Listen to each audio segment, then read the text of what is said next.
this is Stephen Platinum, your friend in wrestling with Platinum versus NXT. This is from August 31st, 2021. Can you believe we are already 2/3 of the way through the year? But some things remain the same, even if that logo has changed and looks horrible. We're at the Capitol Wrestling Center at the Performance Center in Orlando, Florida. Vic Joseph welcomes us. We're joined by Wade Barrett and Beth Phoenix. Beth Phoenix's commentary is definitely growing on me. I think it's improved by leaps and bounds, and Wade Barrett has always done a solid job. I'm glad with all the changes they're making. They have not, as of yet, changed the commentary team, and I do not recommend they do so. We got Mandy Rose against Saray right from the beginning. Mandy Rose, of course, joined by Gigi Dolan, formerly known as Priscilla Kelly, and JC Jane. It's a good back and forth match to open. It's nice. It's in that AEW, let's open with a good match style. At the end of the day, Rose gets hit in the face apparently, and so Dolan and Jane check on Rose. They grab a towel, cover her face. They're yelling back at Saray and the referee, and they count her out. So Saray wins by countout. Very unconventional, very strange. Tommaso Ciampa, I'm not sure if that's the match that you put first. Just because of the nature of the finish. I don't hate the finish, I just think it's an odd thing to put first. Tommaso Ciampa is backstage in his chair. Thatcher's empty chair is next to him. Ciampa is going to face Ridge Holland tonight, and they're definitely setting it up as, oh boy, you're going to go against big old Ridge Holland by yourself. He cuts a really, really, really great promo here, no doubt about it. Ciampa warns that a motivated Ciampa is a scary Ciampa. He storms off and sends the chair flying. And I am excited for this match. I was excited as soon as they set it up. We're going to have Duke Hudson against Kyle O'Reilly and back to commercial. And then what's nice about NXT is they come back from commercial and they give you what they said they were going to. I know, it's a novel concept that the other shows should try. We get that match. It's, of course, a solid match where Kyle O'Reilly is perhaps giving a little too much. But Kyle, in the end, nails the flying top rope knee drop to the back of Hudson's knee and then puts on the heel hook submission for the win. Good stuff.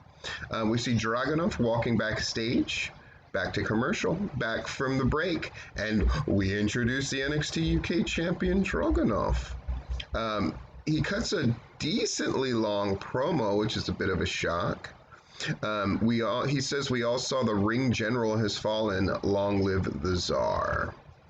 We go to Arash Markazi, who's sitting down with Kaylee Ray, asking about her appearance at TakeOver 36, where she confronted Raquel Gonzalez, which I thought was a nice moment and a nice way to bridge to the next thing that we're doing. She says, KLR that is, says that she always makes an impact wherever she goes, etc., etc., etc.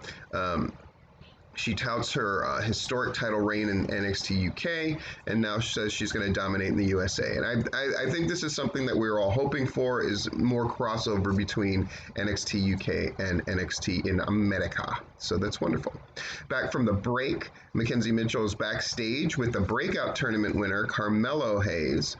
He says he's got the golden ticket. He talks about possibly going up against Kushida, who's the North American or the Cruiserweight champ, the North American champ and Isaiah Swerve Scott, or even NXT champion Samoa Joe.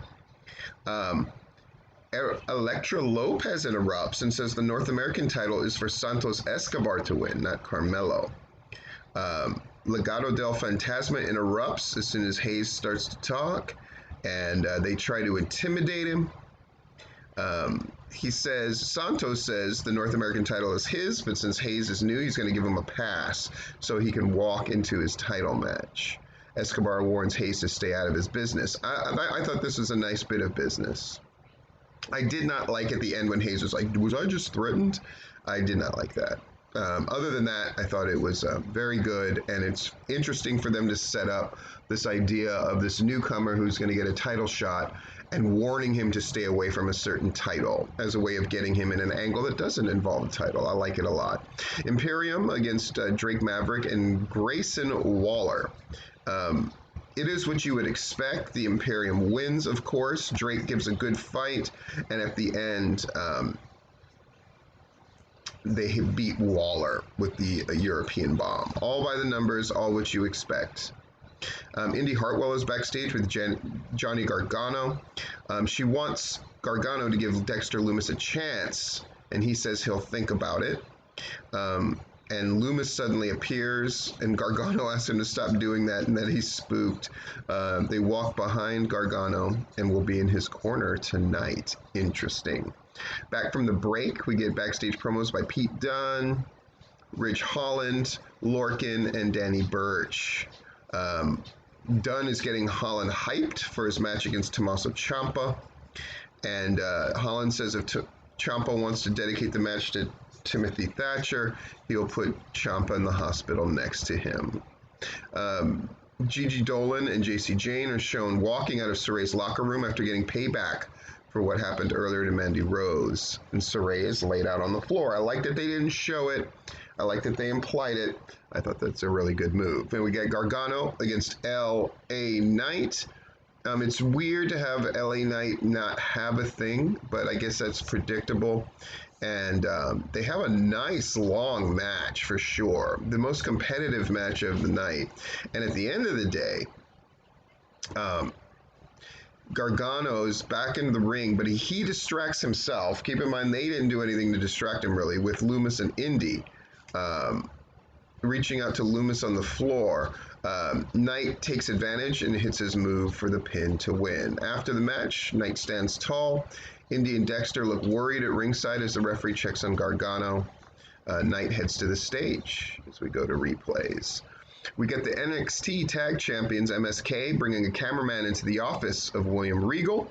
They want to give a title shot to Lorcan and Burch because they're fighting champions, plus Burch and Lorcan were dealt a bad hand before.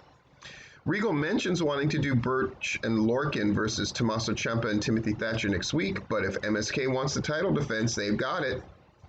Cool. We're setting up stuff for next week. I love it. We go to commercial. We get a brief Tian Sha vignette. Mei Ling will be in action next week, apparently. So setting up more things for next week. Finally, well, not finally, but we get the NXT Women's Champ Raquel Gonzalez against Jessie Camille. It's a non-title match. Raquel Gonzalez wins in definitive fashion, gives Camille a little bit for sure. Hits that one-arm powerbomb for the win. After the match, Gonzalez is standing tall, but this is an excuse for Monet and Stone to enter the ring to check on Camille, and for Gonzalez and Monet to stare at each other. Again, I like that they plant seeds. Not everything is, and so next week. There's definitely some of that going on in a good way, but I like that they plant seeds and do some slow burn storytelling. Ember Moon, is in the back with Mackenzie Mitchell now. She was backstage trying to enjoy her birthday when she heard Kaylee Ray put her name in her mouth. That tired expression. Moon says she knows KLR is trying to make a name off of her. She won't have it. So Moon goes on to challenge KLR to a match on next week's show. Still to come, we're going to hear from Samoa Joe and back to commercial. And back from commercial, Wade Barrett is sitting down with Samoa Joe. Samoa Joe talks about how he's in SummerSlam week for the tryouts, trying to secure the next superstars of NXT.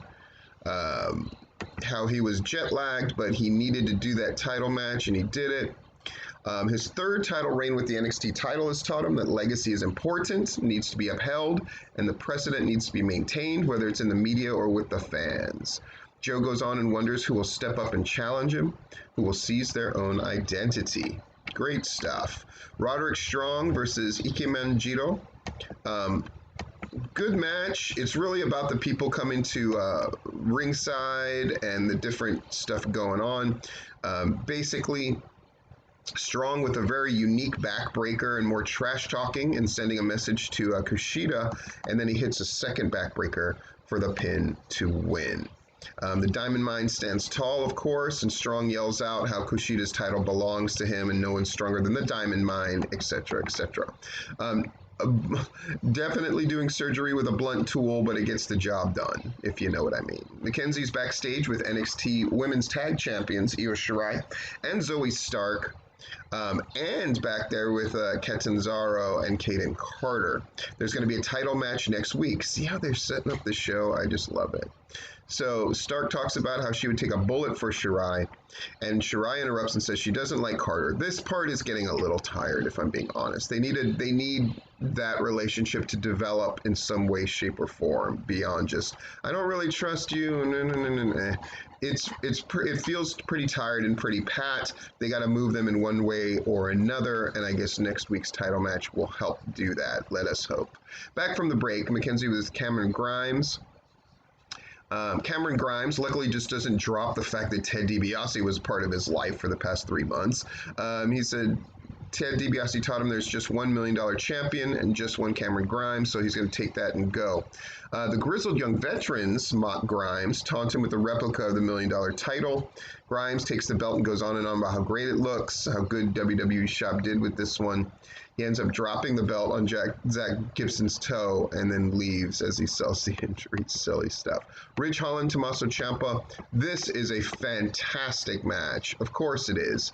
Ciampa ends up winning, and then Dunn immediately rushes the ring and drops him. The heels go to team up on Ciampa, but here comes MSK. They brawl with Lorcan and Birch, getting the best of them. MSK storms the ring to assist Ciampa as the heels retreat. And the heels look on from the stage as NXT goes off the air. Really great show. NXT keeping that up, and you gotta love it.